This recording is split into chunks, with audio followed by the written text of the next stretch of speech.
feedback as to what you maybe have lost points for, trying to be as specific as possible.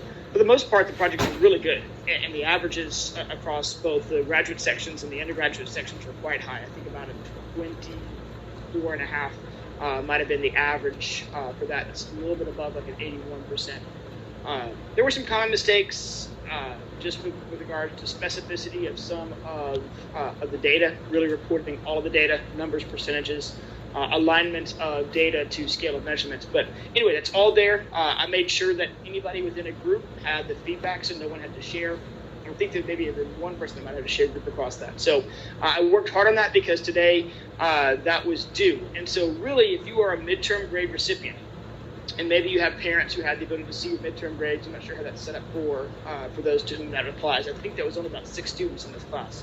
But that was based off of really kind of 2 limited data points. It was based off your first React, your virtual introduction, and then this survey design project. So really, 50 points out of 301, plus the first exam, that first intro exam well. So I mean, it wasn't really that many points out of what we do this semester.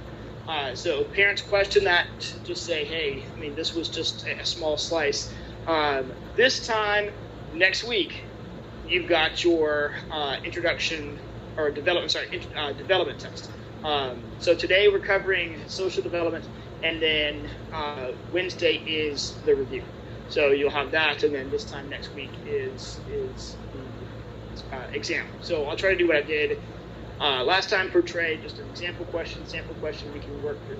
The other thing that you're going to be seeing in an email from me tomorrow is an invitation to join a study abroad experience. So I've talked about study abroads. I've teased that we are now actively recruiting. Dates are set. It is in May of next spring. I also was talking to people here in the class. If you don't have the funds to travel on a study abroad, I am actively working on right now structuring a virtual study abroad experience, which means that I will partner with a vendor in Russia, and they will be filming a lot of aspects of culture, going into schools, visiting with individuals there. We'll be doing some interactive activities as well, learning Russian, hopefully visiting with someone at the Bolshoi Ballet or something similar to that. That'll be structured at the same time. So look for that. I'm looking to pilot what's called a special topics course, open for both undergraduate and graduate students. Can take up to 12. That's it. Once we hit 12, that's all we're doing. So you'll have information about both of those in an email tomorrow. Specifically for the study abroad, if you're interested in going, there is an application deadline for funding at the university, which means the College of Education gives everyone on the trip $1,000 just to knock that part off the trip right off the bat. And then because trips have not been led, there is actually a little bit of a stockpile of money, which means you can apply for financial aid based off need and based off merit. So if you've never thought that you could be able to afford a study abroad, this next semester is the time to go. It really is. Deadline, you have to be accepted into a program and then apply for financial aid by October 12th, this time next week, which is why I'm targeting all of my recruitment this week. So if you've thought about study abroad, my trip or other trips, there's certainly other trips you can apply for as well, abroad.tandu.edu. So just keep that in mind. If finances were a barrier, I believe this semester, I'm not saying your trip's going to be a free ride, but I know that there are a lot of resources that have been basically stockpiled because students have not been traveling this fall that could be available to students in the spring. So anyway, that's my PSA for that. Reacts were due. And I'll be interested to see, did anybody do the country-based comparison? And if so, which countries did they choose to compare? Okay, did you do your Brazil with America? Was it kind of what you thought it was going to be?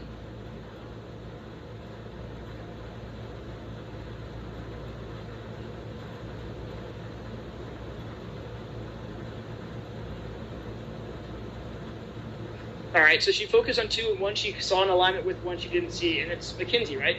Which country did you do? Canada, eh? So what'd you find out? Was it close?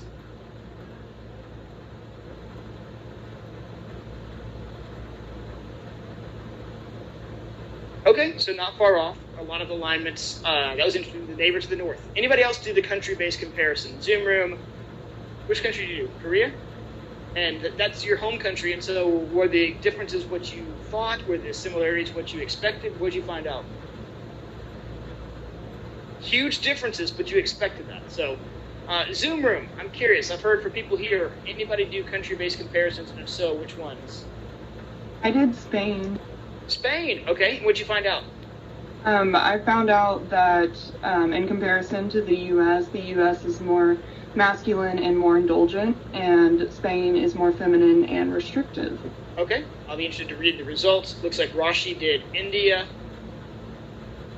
Anybody else? If you did the React video, I'll let anyone else weigh in on differences they found. Powerful speaker, if you watch the video, right? I mean, I think that's certainly something that you could share with others. Were there any quotes that resonated with you that really stuck out that you made the basis of your React?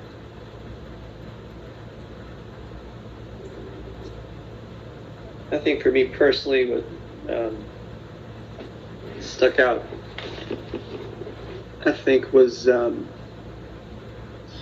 word "inkali" that she talked about, and so that, you know, like to be superior to others, you know, that kind of idea, and how that kind of had damaging effects, and I tied it to a few historical events. Neat. I look forward to reading that. Any other takes on that? What you have? Yeah.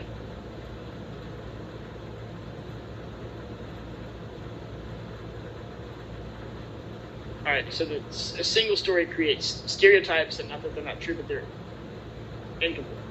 So, anyway, I'll look forward to reading those. Those will go behind the queue. So you guys got the attention this weekend. You kind of fall behind the queue now a bit, but I'll have those hopefully graded within a week and get those back to you. So not as much commentary this go round. I gave you a lot of feedback the first go round. I'm trying to pick out some things that really stuck out with me there. So anyway, I am in a grading crunch, as I know you guys are in a project crunch as well. Today we're going to finish up. I'll go ahead and share my screen. And did you guys do the assignment over the weekend? List those characteristics about yourself. If you have not, or if you weren't here in lecture last Wednesday, I left you on kind of a cliffhanger. And I said, really, when we come back together again, I want you to think about two things. First of all, I want you to list 12 traits, characteristics, or attributes that you believe accurately describe yourself. They could be physical, they could be intellectual, they could be a range of characteristics, demographic, but those things, and the 12 that I asked you to list were those that you really kind of closely identify with. Those that you would say might be at your core. So if you didn't do that, just kind of think of 12 real quick or write them down. If you did, maybe pull those up. Because one of the things I want to do is differentiate between two terms we previewed last week, which are self-concept and self-esteem. All right, Zoom room, can you see my PowerPoint now? Yes. All right, perfect. So social development, we keep the same thing because we're going to kind of move on into this aspect.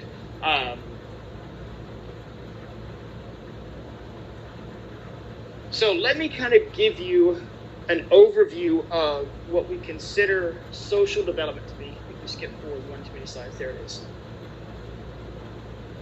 Social development, defined, is a pattern or process of change.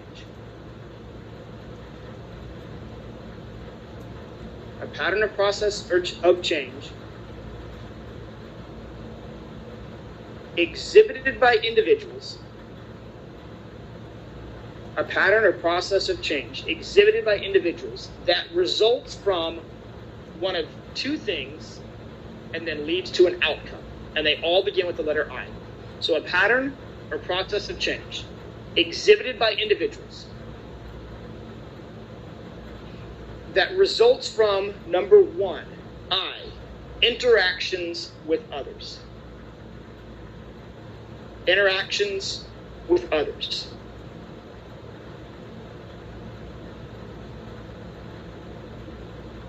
Hence the name social development. We learn about ourselves through the feedback that we get from being around others.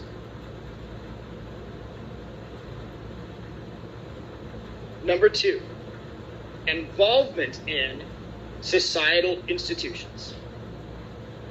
Involvement in societal institutions. Now, when I say societal institutions, when you think institution, you might think Texas A&M or any of those aspects. No, what I'm talking about are social structures that exist within a society. That could be a family unit. That could certainly represent a school, could represent a church, could represent any other aspect, an institution that you would find within a society. So as patterns or process of change exhibited by individuals that results from interactions with others, involvement in societal institutions, it leads to the final I. And that final I is internalization.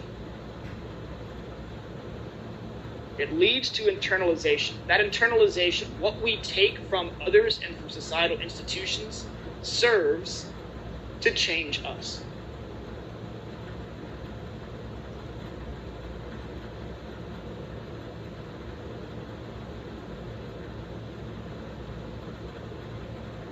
So today we're going to look at different influences, self-factors and social factors. There's different things that we bring into the social development equation. I have here the distinction between personality and temperament. Can personality develop? Absolutely, it can. When we look at one of the things that changes over time in individuals, personality is one of the first things that we can point to. Personality represents a characteristic way in which an individual behaves and thinks across a wide range of circumstances. And I'll repeat all that again. A characteristic way in which an individual thinks and behaves across a wide variety or range of circumstances.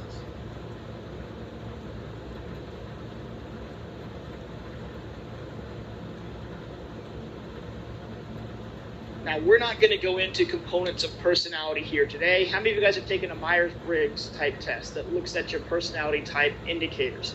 Introverted, extroverted, even what we did in EPSY 430. There's the ocean model that looks at openness and conscientiousness, extroversion, agreeableness, neuroticism. All these ways that we can categorize personality. But let me ask you this. If you had to think about your personality today versus your personality, let's say, in high school, versus your personality in middle school. And we're going to do that here in a second. Has it changed? Did going to college change your personality? Of course it did. Why? Because you're surrounded by what? Different individuals in a different institution. Some of you are able to take on leadership characteristics. You're much more outgoing and extroverted because you're in a large university. Some of you have really kind of retreated back and are much more introverted with a tight group of friends. You've seen a lot of aspects of agreeableness and conscientiousness. Maybe the Aggie core values have really shaped who you are. That's personality. And the internalization of all the interactions that we have with people and societal institutions will shape and mold personality, and it does change. It's interesting, when you have kids, you can see their personalities start to emerge and then develop. So personality is something that we call dynamic. What is really not something that has changed much is a quality that we call temperament. Temperament is a predisposition that we have to respond to people or situations in certain ways. A predisposition that we have to respond to people or circumstances in certain ways.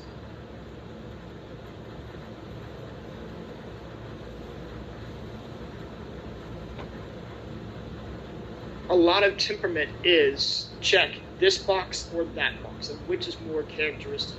Some of you have friends that have very aggressive type temperaments. They respond to something with a lot of aggression. I've seen that on Texas Avenue. Honking of a horn. How many of you guys get really frustrated and angry when you're in traffic? You get impatient. You want to get somewhere quick. You lay on the horn. You create finger patterns and display them to others in the rearview mirror, all those different type things. Do you react to something out of stress, or are you more laid back? Those are temperaments, and they are harder to change. And when you have kids, you will certainly realize that as well. So really, we look at personality as evolving. But beneath that personality, there are certain characteristic ways that we approach people and situations. Those are more what we call static. They don't change. Yeah. There is a genetic predisposition for temperament. Absolutely. I didn't put that in there, but there is. I mean, highly anxious, highly aggressive, those type tendencies tend to carry on with families. Partly because, guess what? You're observing that behavior. The individuals you interact with in the societal institutions you find yourself in as well. So it becomes more ingrained and modeled as well. So when we get to all of the influences, self-influences, those that are specific to us as people, and then those people in our immediate social environments, parents and peers. We're going to talk about each one of those in succession.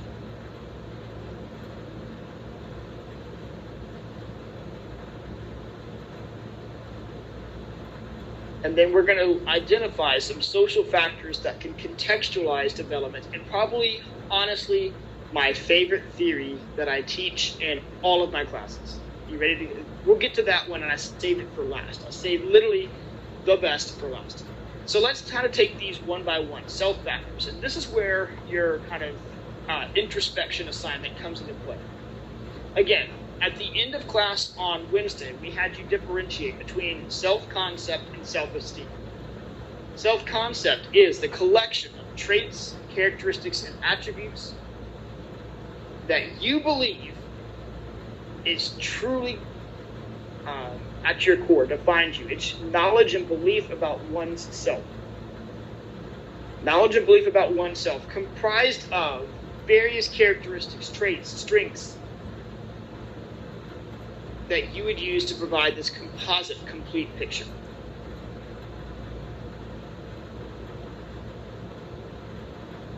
Self-esteem, as you see in the upper bubble, and then students here, let me know if this Zoom little feed over here is bothering your note-taking. I've tried to put it down there on the bottom. But when you get to self-esteem, let's see if I can get this. There we go. Self-esteem is the evaluative judgment of self-worth. Evaluative judgment of self-worth.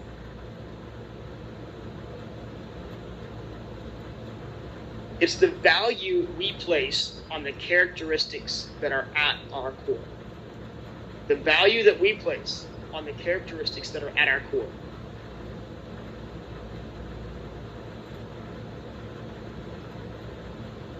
And so when we're building up an understanding of self, a sense of self, there's lots of reorganization and restructuring that takes place. If I had you go back and look at those characteristics that you listed of the 20-year-old you, or the 22 or 25-year-old you, if I had you go back 10 years, odds are that there would be more differences than there are commonalities. You would describe yourself there. If I had you look at your 6th grade yearbook picture, and my daughter's in 6th grade right now, it'd be interesting. And my kids like going back and looking at their pictures, but aside from the physical features, what about you has changed? That's where the reorganization and restructuring of sense of self comes in. We'll cover that when we get to identity here in a second. But there are some differences. We just came off of a discussion of adolescent development. Some of the physical features, we ended our discussion with puberty and all those advances.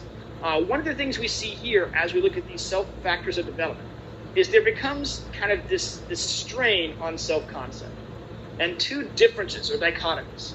True self versus false self, real self versus ideal self. Now, one of the base distinctions I want to give you, true self equals real self equals self-concept.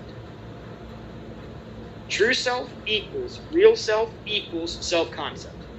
If you are open and honest and accurate in your depiction of those characteristics that are at your common core, what you're describing is your true self, your real self.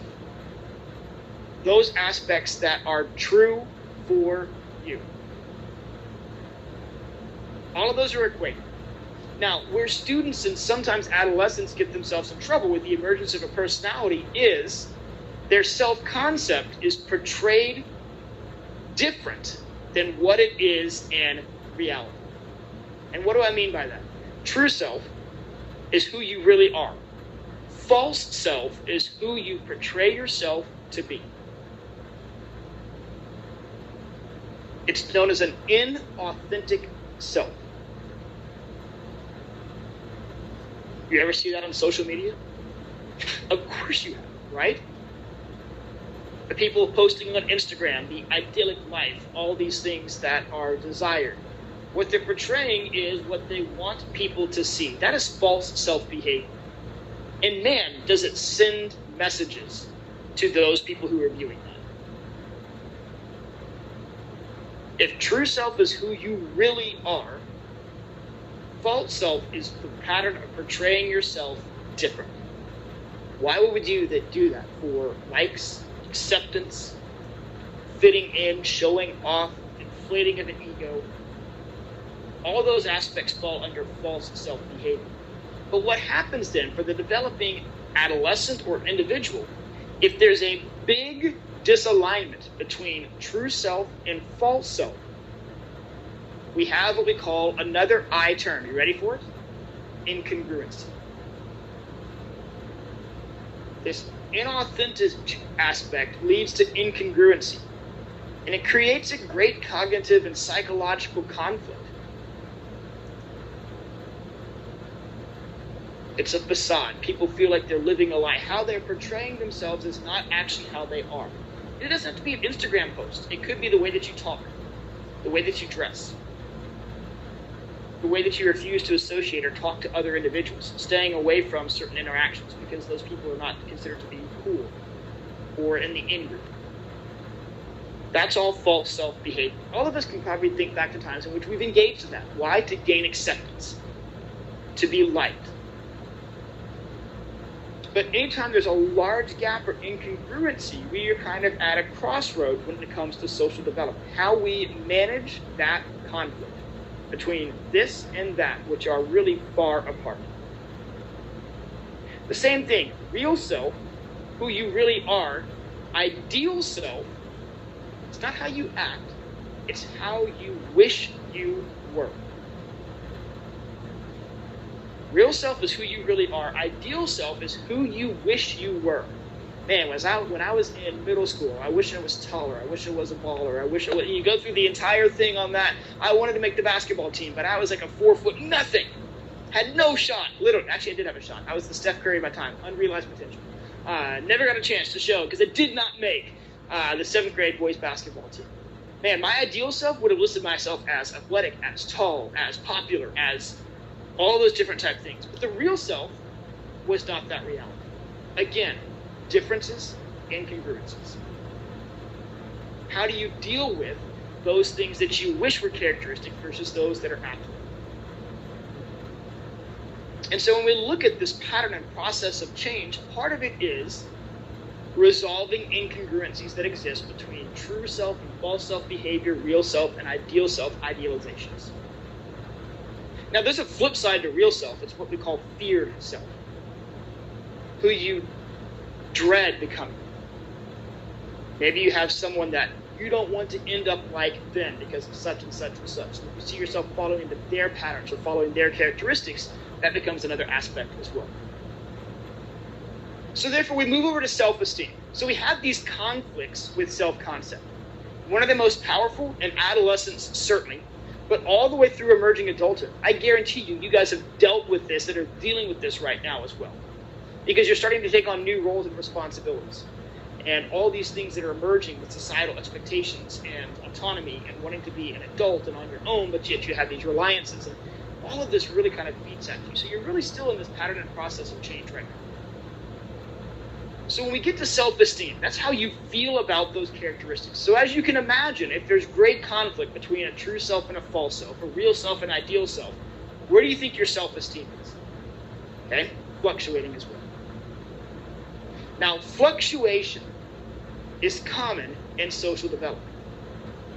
Okay? We can't gain and grow unless we do some of this resolving of incongruencies of self. Now, over time, we build up what is known as baseline self-esteem. So let's skip to that second term first. Baseline self-esteem is cultivated over time. And what it represents is a concept of ourself that is based and rooted in experience. It solidifies aspects of our self-concept and self-esteem. It's rooted in experience. So let me ask you this. Have you ever gotten back a failing paper? Maybe it was this weekend. I don't know. But when you get that, what does that feel like? When you first read that, you first see that grade, all right, 9 out of 30. You see it in eCampus. All of a sudden, what happens? Any physiological, psychological reaction? Curious. I haven't been in school for a long time. I'm kind of wondering, when you get that grade, Zoom room, what does it feel like? Like you're dying. Like you're dying. There it is. Okay. The anguish and the stress. I like that appropriate. Okay. Thank you for sharing that. And when you think about that, though, now, how long does that last? For you, and it depends on your personality a lot, but all of you, I will tell you, are intelligent. You're smart. You wouldn't be sitting in this classroom or attending via Zoom University if you were not intelligent. And over a period of time, you have had successful academic experiences that have built up your self-esteem for what? Intellect, intelligence, getting into Texas A&M, graduating high school, maybe passing an AP test. And over a period of time, even if you have a failing grade in one class, how much of a damage is that to your self-esteem? Not as much. Why? Because you have a baseline level of your academic ability that you've built up over time. So any highs, don't inflate it too much. Any lows, don't lower it too much. Does that make sense? Okay, over time, after all these experiences have been combined together, yes, it feels like death when you fail at something. Submit an article for publication, don't get it accepted. Yes, you spent months on writing this, and all of a sudden an editor says it's not worthy of publication. That stings. Do I think I'm any less of an academic? No. Why? I have all these experiences to base that off of. That's baseline. It takes time to establish. This establishment, though, for a lot of characteristics, especially, again, on adolescence, is known as barometric. We had a cold front blow through. You know what barometric is? Barometric pressure? Okay, it rises, it falls, it rises, it falls. Barometric represents large fluctuation of self-esteem based on inexperience. Large fluctuations of self-esteem based off of inexperience. Now, I told you I wasn't going to tell you my parachute pants story in an imaginary audience, but I'm going to tell you the very first time I called and asked someone out for a date. And I wanted to ask Amy Ferris out to home. I said her name. It's in Zoom. We're Facebook friends. It's all good. And so I was enamored with Amy Ferris. She played French horn in the band. Everyone knows that French horns are the best kissers, and this was going to be like the best date ever. And so I decided I was going to ask Amy. I talked to everybody. Amy seemed to be into me. I just thought that this was going to be like the perfect. So I get her phone number. And back then, there was no cell phones. There's no texting. I don't even know how dating and texting and all that sort of stuff works nowadays. But you had to call. And usually people didn't have cell phones. They had landlines. Okay? And mind you, back then I had the push button phone, and my parents even had this old rotary phone as well. So now, of course, back in my day, you didn't have an area code. You didn't have to dial it. I lived in Houston. There was no 713-281-832, any of that. I went straight to the number, 7 digits. I got to the first 4, hung up. Then I went back and I had to revise a script. I had a script, by the way. I was ready. I had the whole thing planned out. Then I get to digit 5. Then I get to digit. Finally, it rings. Who do you think answers? Her dad. Her dad answers. Probably my voice cracked probably a little bit. And so, is Amy there? And Amy picks up the phone. I stammer for a while. I can't read my writing. I'm nervous. And I say, Amy, do you want to go to homecoming? What do you think her answer was? Straight off no. That hurt. From that, what do you think my barometric self-esteem for my attractiveness, my desire, all of it plummeted? Why? I had no other experiences to fall back on. That I'd not really had any successes with that. Mind you, it didn't occur for quite a while after that as well. But there was nothing for me to build or base that on.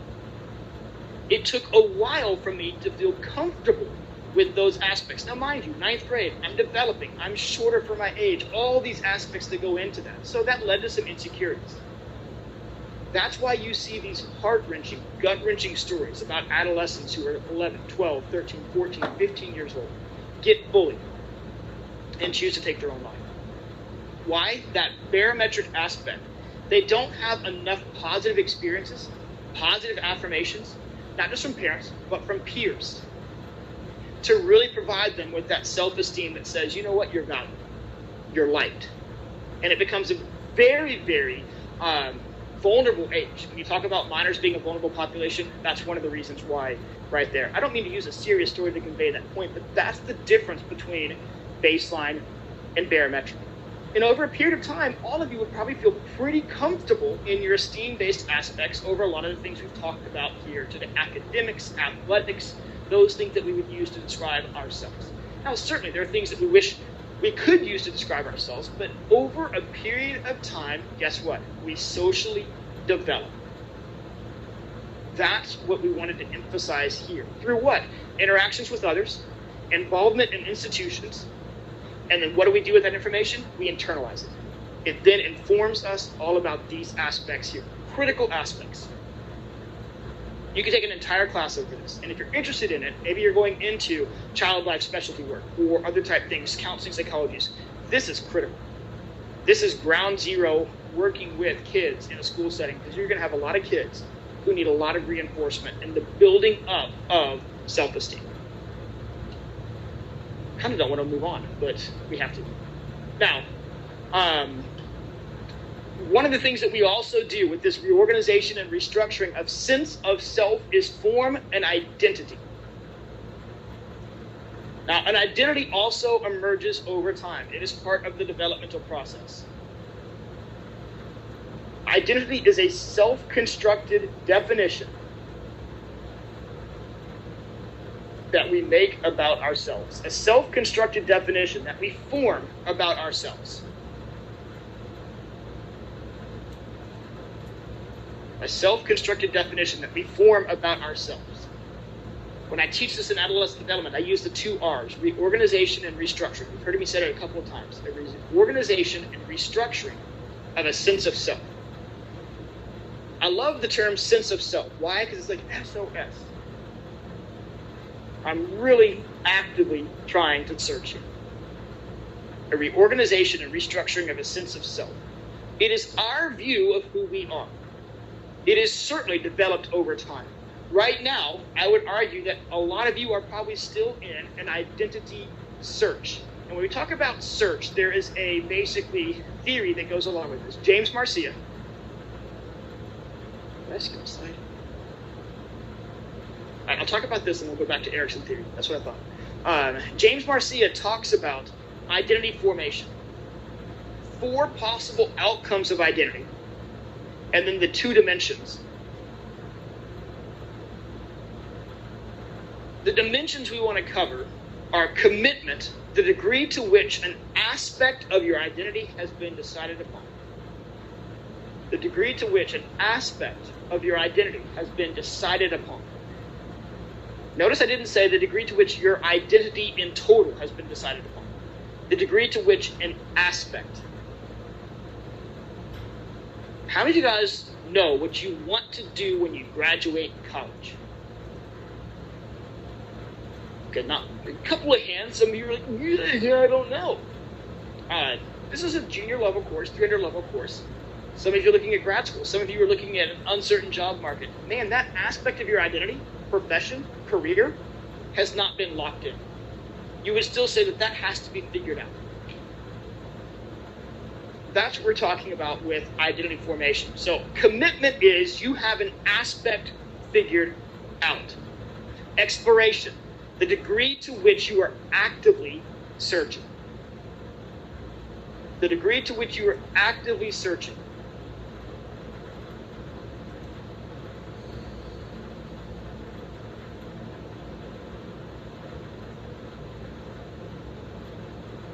And what does searching mean? It means changing majors. Question, full honesty. How many of you guys have changed majors at least once? At least once. Okay, most people in here have. I had a PhD student who came through, did a research study, average number of times that college students change majors at a four-year institution. What do you think it is? Any clue? 3? 5? It's 2.6. Okay, 2.6. Now, she studied a gifted and talented population. Why is that interesting? Because gifted and talented have a lot of different talents and attributes that fall across many different fields. What she found is that gifted and talented college students change majors 3.1 times. Why? They could be so good in many different fields, they had trouble settling on a field that was of interest to them. Changing majors is not uncommon. In fact, if you have a mom or a dad or a parent or a caregiver who's harassing you about that, hey, the data shows, they can look it up, and that's not just me making up numbers, 2.6. Really. Now, you can do different samples, but at a four-year institution, it's not at all uncommon. Why? Because you're entering a job market that's been changed by technology. Majors that existed when your parents were going through school no longer are viable when you're in school. But new majors have emerged. Child Professional Services is the degree that I coordinate. We have a new creativity minor. There's a lot of new things that we can find niches for there. So exploration means search. So then you've got 4 possible outcomes, and these are a combination of high and low. They have hand signals to reinforce that aspect there. High and low. Which means that you're going to have one of these that's both high in commitment, high in exploration. One's going to be high in one, low in the other, vice versa, and then both. One's going to be low in both. You can probably predict the way that this story is going to end. Identity achievement, according to Marcia, has been established when you have entered into an aspect of your identity that you're settled upon. So high commitment. After a period of a sustained search, which is exploration. So identity achievement is the pinnacle. Congratulations. You've achieved this aspect. You're in the major you're going to graduate with. After searching, changing, trying on new courses, high commitment, high exploration, that's achievement. Now foreclosure is high in one and low in the other. What do you think that arrows or those arrows look like? High in what?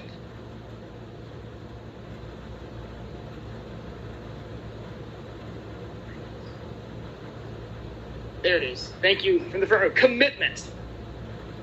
Commitment. High in commitment, low in exploration. I know we have a lot of ag ed students in here, and I've had a lot of students who've come through, animal sciences students as well, who basically are here in college, and they are part of a generation of individuals who've lived on a land, worked a ranch, and so when they graduate, it honestly doesn't really matter sometimes what degree they have because they know they're going to go back and work for their family. That's part of the business that they're going to inherit. They want a business degree, they want an ag ed degree, but a lot about their profession has been decided. That's high commitment, low exploration.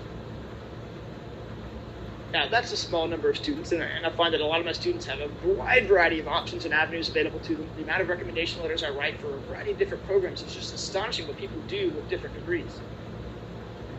How many of you guys have parents? You can go to whatever college you want to, but I'm paying for Texas A&M. That would be an example of foreclosure. Didn't really get to tour colleges. It was already pre-decided. Very little exploration. Now, moratorium is the reverse. Low commitment, high exploration. I would argue that all of you in the identity aspect are in a degree of moratorium right now. Yes, you're in a degree plan, but you're also in a degree of moratorium. While you're here in college, and what moratorium really means, in fact, you're going to see this in the previous slide, which we should have had first. Marcia, and to an extent Erickson, called this a psychological moratorium. And the key thing they said here with regards to identity and this identity search is that you had to have freedom from adult-type roles and responsibilities. You have to have freedom from adult-type roles and responsibilities. If you're truly going to actively engage in a search, you can't be worried about a paycheck, a mortgage, some of those things that really go along with those things that would be found in a societal institution. That you have to be free from that. If you're really going to have those periods of moratorium, that you don't really have to be constrained by other aspects.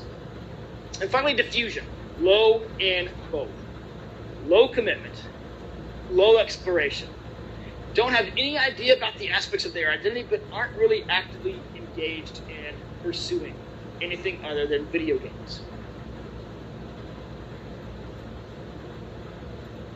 Anybody ever know the person that is always at the high school football games, even though they graduated like 10 years ago?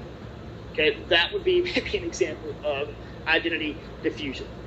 So let's go back then, because we kind of skipped into this. Identity is an offshoot of an Erik Erikson theory, a psychosocial theory.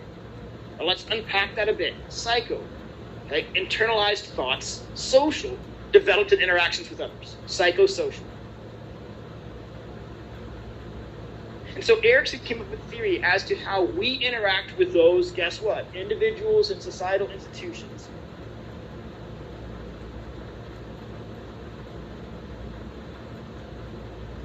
And the whole goal of his theory, not the goal, but the whole notion of his theory, is that development was built upon or is fueled by the way that our individual needs are met by the social environment.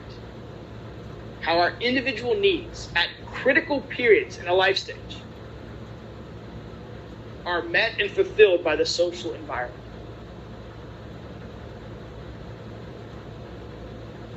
He believed that we were social beings, but yet we have, or that we develop through being in contact with others. And at certain critical periods in our life, or substages, he said there exists a developmental crisis that we have to meet and overcome in order to develop in a healthy way. So a developmental crisis is basically a psychosocial challenge that presents an opportunity for development. A psychosocial challenge that presents an opportunity for development. It's a conflict whose resolution paves the way for healthy development. A conflict that, if resolved successfully, paves the way for successful development. Now, I've been critical of your book on Piagetian theory. Your book does a really good job, actually, with Ericksonian theory. I don't need to go over all the different stages. I've highlighted this identity versus role confusion because that's where we went next on that slide. But just to give you an example of an infant stage, trust versus mistrust. What Erikson said is that the way an infant learns to interact with people in their environment depends on how they were treated as an infant. Meaning, can I trust those people in my environment to feed me, to comfort me, to soothe me, to shelter me, to love me, to protect me, ... Or am I neglected? My cries go unheard, unfulfilled. Am I insecure with those people? And so what Erikson said is, we internalize the behaviors of others and the care that we give when we're surrounded by other individuals. And the developmental crisis in infancy is being able to depend on people in our environment. Trust versus mistrust. And Erikson said, if you don't get past that, you're never going to have a healthy, trusting relationship with others. Now, this is Ericksonian theory. This is not psychological, but this is Erikson's view that the successful resolution, being able to count on caregivers or other individuals, paves the way for future developmental crises and healthy development. So we go through all of these: trust versus mistrust, autonomy versus doubt, initiative versus guilt. The first three, it must be noted, the primary focus is on the family. Ericksonian, again, psychosocial, based off interactions with those in our environment. The first three of those, and I'm not diminishing the importance, I want you to read these in your book. I'm not skipping past them because I don't want to explain them. I'm skipping past them because you can read about them in your textbook. So make that distinction very clear. But the one thing I wanted to emphasize is that these first three occur within the family unit. That the main source of this developmental crisis can be found inside the home as children learn to interact with siblings and parents and caregivers. When we start going to school, and you can look at that, the ages up here are purposely listed. Again, I want you to know the overline, or the alignment, the overlap of these. Industry versus inferiority. We start comparing ourselves not with people in our family unit, but with whom? Peers. That's important because we're about to go into a parent-peer distinction. Parents and the home unit are the first three. Peers, industry versus an inferiority. You could have been told, oh my gosh, you're the best baseball player. Oh my gosh, you're the best baseball player. You're such a good swing. And then you get to first team and strike out. All of a sudden, your notion of good is not provided by parents, it's provided by comparison with peers. And peers is this identity versus role confusion, but also brings in greater elements of society. The developmental crisis, who am I, and the emergence of this psychological moratorium. So we kind of took those out of order, but those are two theories that complement each other. Marcia's work developed out of Ericksonian theory. Now, there's proponents of Ericksonian theory. There's people who don't necessarily agree with the crises listed, the order that those crises occur. There's certainly people who would take this Ericksonian theory and argue some contrarian, but it's an important way to kind of look at the way that those align. All right. Now, with regards to, and here's where we're going to get into the self factors. So we've looked at these individual factors, self-concept, self-esteem, theories that place the individual at the center of two of these theories. Now we're going to look at others and how they shape development. The first group we're going to look at is parents. And one of the things I love in my adolescent development class is I have students become parents. They have to raise virtual teenagers and make decisions over a lot of different aspects of their life. And believe me, we start class with my virtual teen therapy sessions in which their teen has talked back, slammed doors, gotten into trouble, and all these different type things, and what their parenting decisions did to either accentuate that or alleviate that. Now, man, this slide looks familiar, right? 2 dimensions, 4 possible outcomes. Makes for a great multiple choice question, by the way. Guaranteed you'll see one here as well. Diana Baumgarten was able to categorize parents on their parenting styles. Now, you might have seen previous textbooks that had maybe different labels of this. I will also say this is one of the trickier theories. Trickier because when you look at these top 2 labels, man, how similar are those 2 terms? Authoritative and authoritarian. Very, very similar.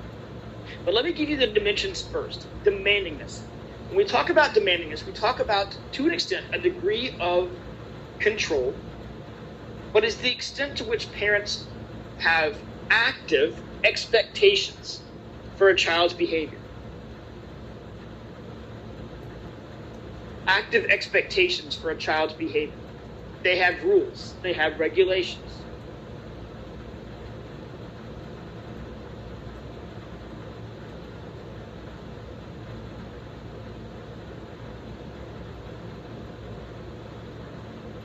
When we look at responsiveness, it refers to the general care, compassion, the warmth of the relationship.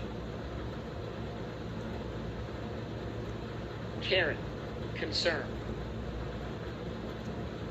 Kind of the human element. How well are they able to meet their child's needs?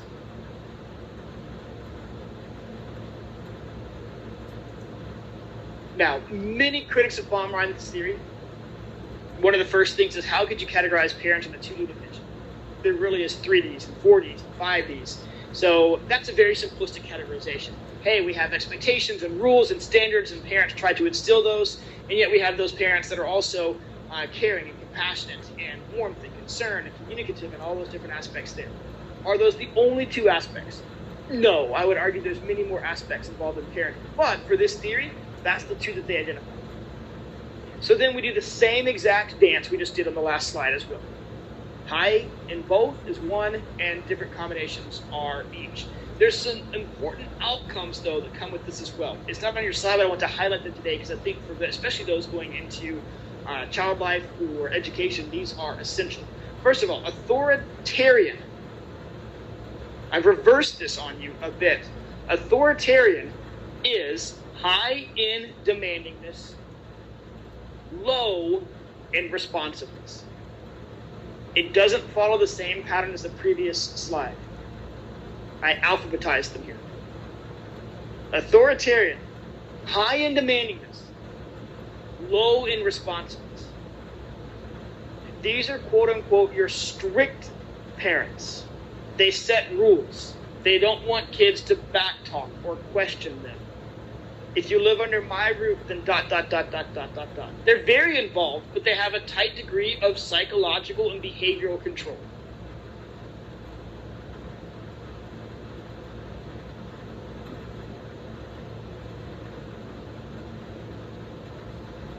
Now, when you look at the general social outcomes of kids who are raised in authoritarian type houses, we call these kids over-controlled. They're at greater risk for having high anxiety. If you have an over-controlled kid whose parents are very strict, and you're in a classroom setting and you say, I'm going to call your parents, they will get very nervous, apprehensive, anxious. They're at greater risks for those aspects. They're very self-critical. They're worried about being punished or letting someone down. They're also the type, when you remove that control, guess what? They go crazy. Some of you might recognize roommates who have had perhaps a very strict parent. They get to college, they don't have those rules, restrictions, regulations, and all of a sudden, whoa, freedom. It becomes difficult for them to handle. They can be overly aggressive, acting out, assertive, and those type of aspects. All of that is based off being over control. Authoritative, high in both. From a parenting perspective and a social development perspective, if you look at kids who've been raised in authoritative households, theory holds that this would be the healthiest parenting style to have. Why? Because you have parents who are involved, clear expectations. But the key aspect here is that they are communicative. They might set rules, but they're willing to have conversations. They want to listen to what their child has to think. They still have that warmth and care and concern.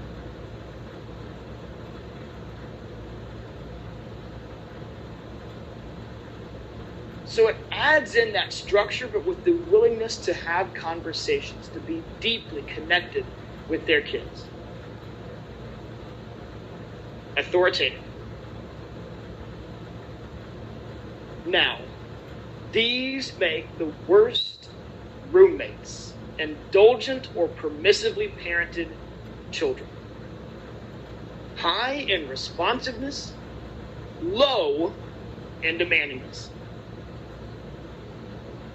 Their entire concern is pleasing the child. They're very effusive with praise. Their child can do no wrong. You get a parent like this on a phone call, what do you mean my child wouldn't do that? They have very little restrictions or control or rules that these kids have to abide by.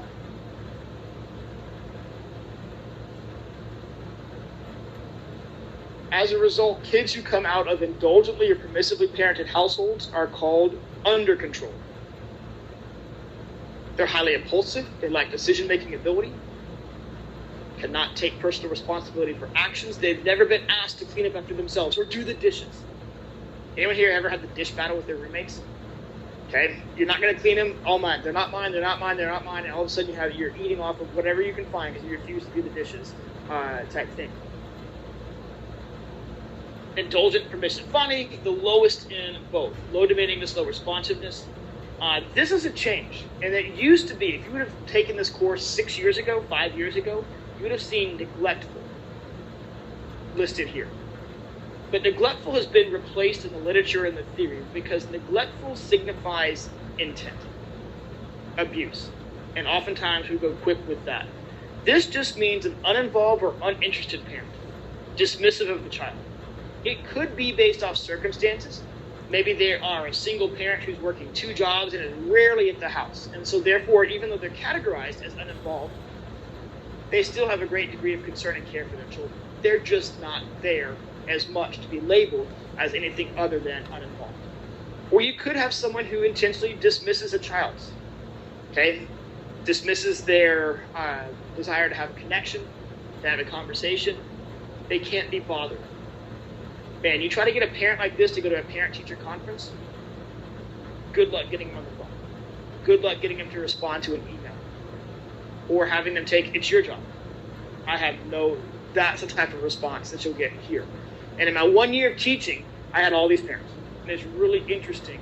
And you certainly can see how the parenting style can impact the development of a child of any age. Now, critics of this theory, there's lots. First of all, too limited in the dimensions. How can you classify parenting in a 2D aspect? Other things they don't take into account. Differences in parenting styles. One parent who parents one way, one parent who parents another way. So you have two different styles under the same roof. What about separate households? Divorce, or being raised in two different homes. There could be one style in one home and one style in a different home. So it's not a cookie cutter theory. I think in the 1960s, 70s, it might be more apt, but it does provide a good context for conversation and discussion. All right, next style. I'm going to click this because we were too far last time. Peer influences, and I think then we're almost done. So those are parent influences. And again, I run a youth camp. I see a lot of the effects of this, and I'll be talking to you guys later on this semester about how you can get involved in an internship or a practicum to gain course hours in working with youth. But when we look at peer cultures, the older the students get, the less important parent factors become, and the more important peer factors become. One of the takeaways is the more times you spend with peers, and let's think about this from a home environment. Maybe you went to preschool, maybe you didn't. You spend most of your waking time with what? Adults. Then when you get to elementary school or middle school and high school, you spend more time with peers, same based age. Again, a peer, and I'm going to define peer for a second. A peer is someone that you are roughly equivalent to in some sort of function. Roughly equivalent to. A lot of times when we think peer, we think age, chronological age. But a lot about human development has nothing to do with chronological age. It has to do with what? Ability. There's an argument in schools, age grouping versus ability grouping, which is the more effective way of organizing peers together. When you played sports, maybe you're on a sports team that had a variety of different age, but you were all roughly the same level. So again, peer is someone who's roughly the same equivalent as you on some aspect. A lot of times we think of ability or chronological, there's lots of other ways that you can categorize that as well. Now, you're about to realize that you've been using a term wrong for the last 15, 20 years. Peer cultures. When we look at the importance of peer cultures, they exponentially rise as children enter the schooling process.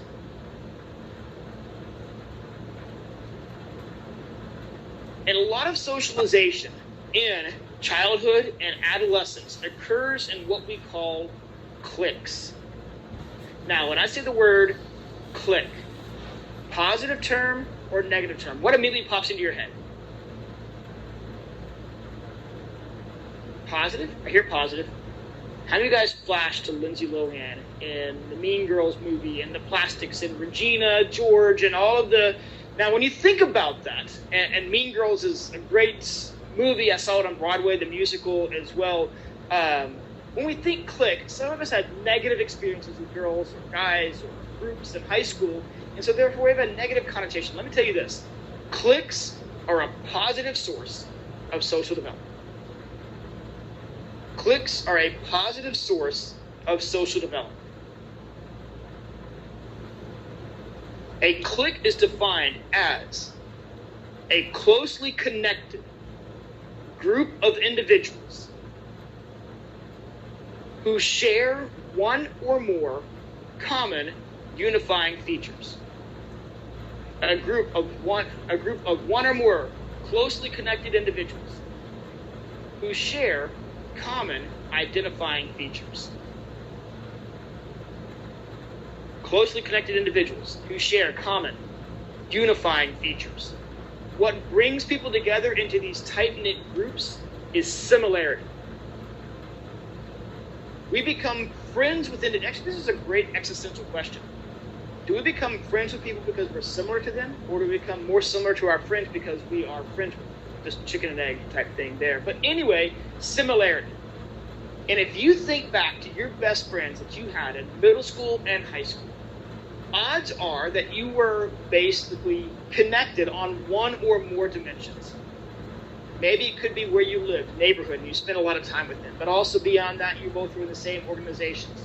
And you all were the same gender. A lot of kids groups are gender-based with regards to some of the early cliques.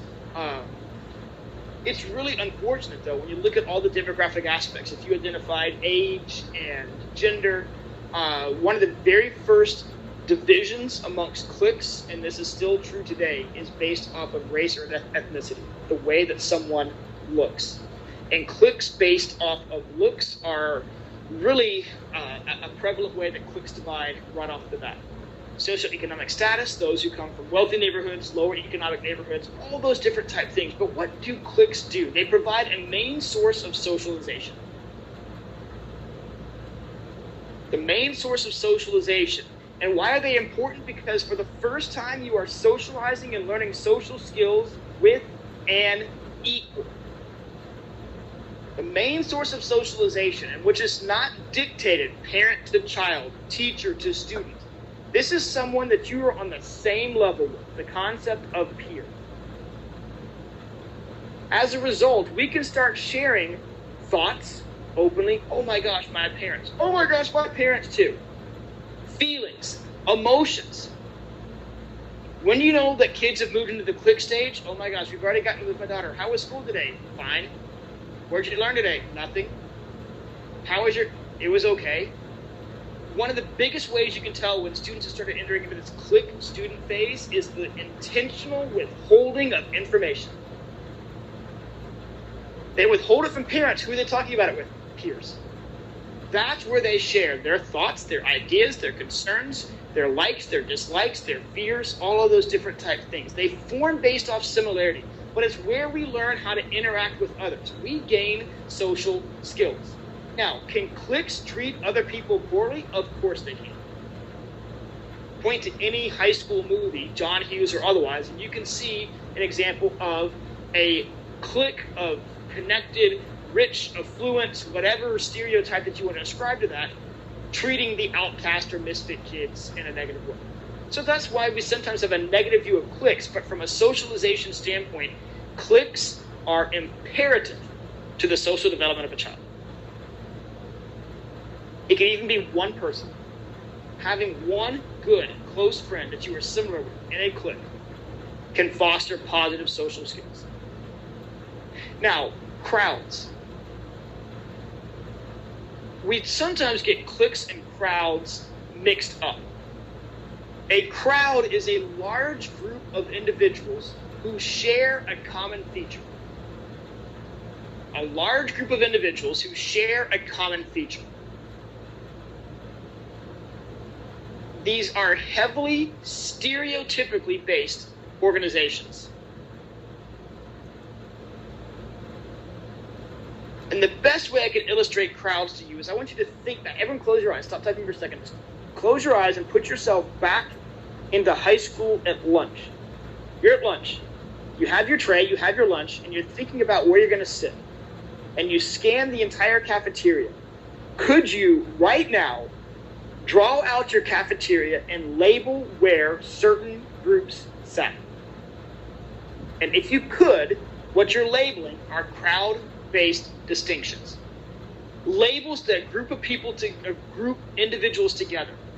Okay, the band kids. Did we sit together for lunch? Of course we did. Okay, the cheerleaders, the football team, the drill team, the theater kids. Think about all the different labels that you can think of. Now you have those, you had those, kids who bounce between some of those tables. There is malleability, but the thing about these crowds is they provide a reference group, a means of comparison. The truth is, even though I was labeled as a band kid, there was half the people in the band that either I didn't know or couldn't stand. Would never interact with them. Same thing on a football team. Man, you have close individuals that you're friends with on that, but you all share that same label. In crowds, there's very little interaction. In fact, there's more social stress in crowds than there is anything else. Because you always want to see where your crowd is held in higher esteem. When we think of crowds, we think of in crowds, out crowds, popular. So really what this gets to is Conformity. This goes all the way back to real self, ideal self, true self, false self. Social development is such a key that if we are identified in a crowd and we don't like that crowd or we want to stay in that crowd, we will change our behavior. Normative and informational conformity, doing as others wish or want for us to do. Doing as others wish or want for us to do. Even if it is what? Inauthentic. Something we would have never done without the presence of others being there. Behaving in ways that others wish or want us to do. Conformity is all about the social influence, the observations of others. Not wanting to be ridiculed, wanting to be accepted. That N to be, need to belong. That's what that stands for. And it becomes a very prevalent and powerful social source. And all of you know exactly what I'm talking about when it comes to the way that you talk, dress, communicate, who you can talk to, who you can't talk to. Groups that you like, groups that you will not dare associate. Oh my gosh, here.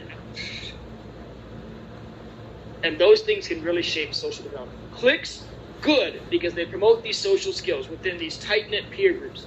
Crowds are label-based, they're stereotypical ways that students organize themselves. The last aspect of peer pressures. We talked about earlier, temperament. Aggression is one type thing that we can look at how it is either received or rewarded within a peer group structure. So there's two types of aggression. Instrumental is one type. An instrumental is an aggressive act that is engaged in for the purpose of furthering one's self. An aggressive act that is engaged in for the purpose of furthering one's self. The intent is not to cause harm. This is an aggressive act that has no victim.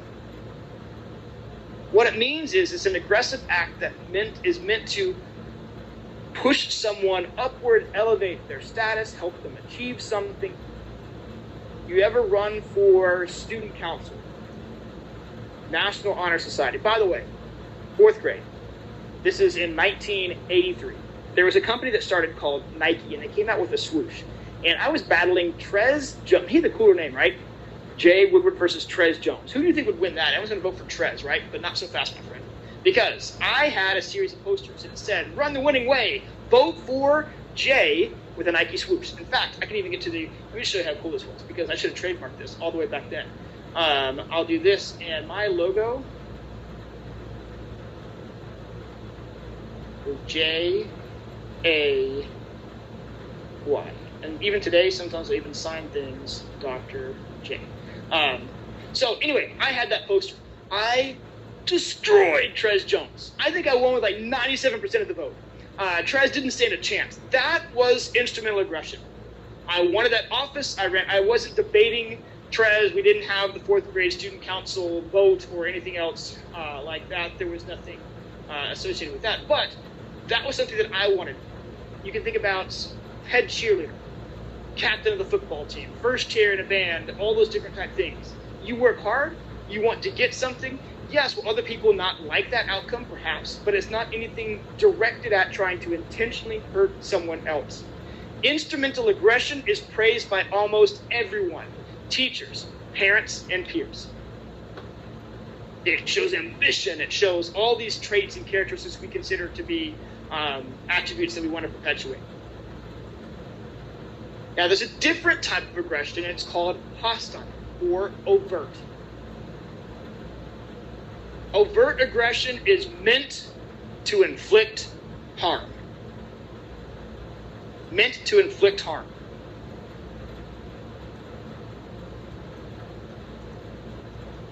Two types, physical and relational. Physical means acts of violence, hitting, punching, I'm going to beat you up type.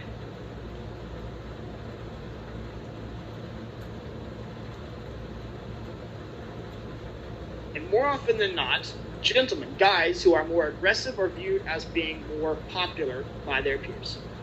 To a point. There can become the kid who is too aggressive, and there's always that threshold, right? The constantly angry individual that you tend to stay away from. But in general, the more aggressive someone is, especially amongst guys, the more that is rewarded. Relational aggression doesn't seek to cause physical harm. What it seeks to do is damage someone's reputation. It is aggression meant to harm someone's social standing or social status.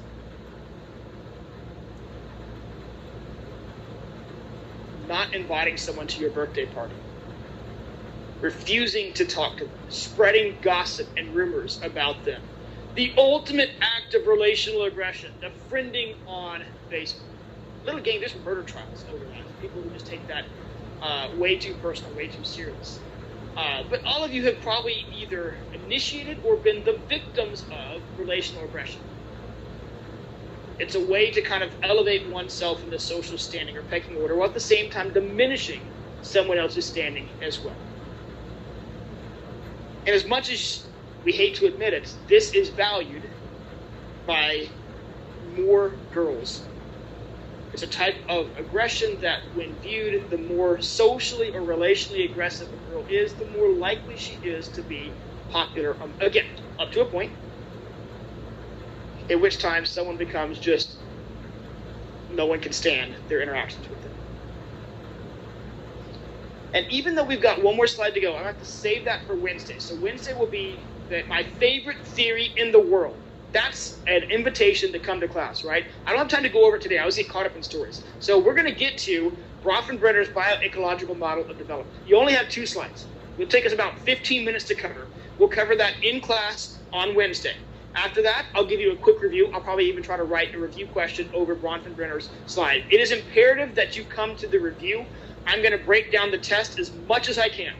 And as I said, when we got your first introduction test back, you haven't had one in a month. Okay, you took your first test back in almost August, I think August 29th. It was early on in the semester. So we're sitting here in October. So now it's been a long passage of time, a culture unit in which you didn't have an exam. I'm going to break down number of questions and that type of thing, answer questions, and provide you a framework for which you can do well. This one, traditionally, when you look at the development unit test, is the lowest from an overall class average. There's no reason it should be. But there's just a lot more information than you had in the first one. Properly preparing and getting yourself ready to take that is imperative. So I implore you guys to be here, not only to hear about my favorite theory in the world, because who doesn't want to hear me talk about my favorite theory in the world? None of y'all do. But I think the review is much more of a way to get you guys here. And I promise we'll be done early. We'll be out of here hopefully by 6:15, 6:30 on that day. So anyway, I'll see you until then. Have a good one.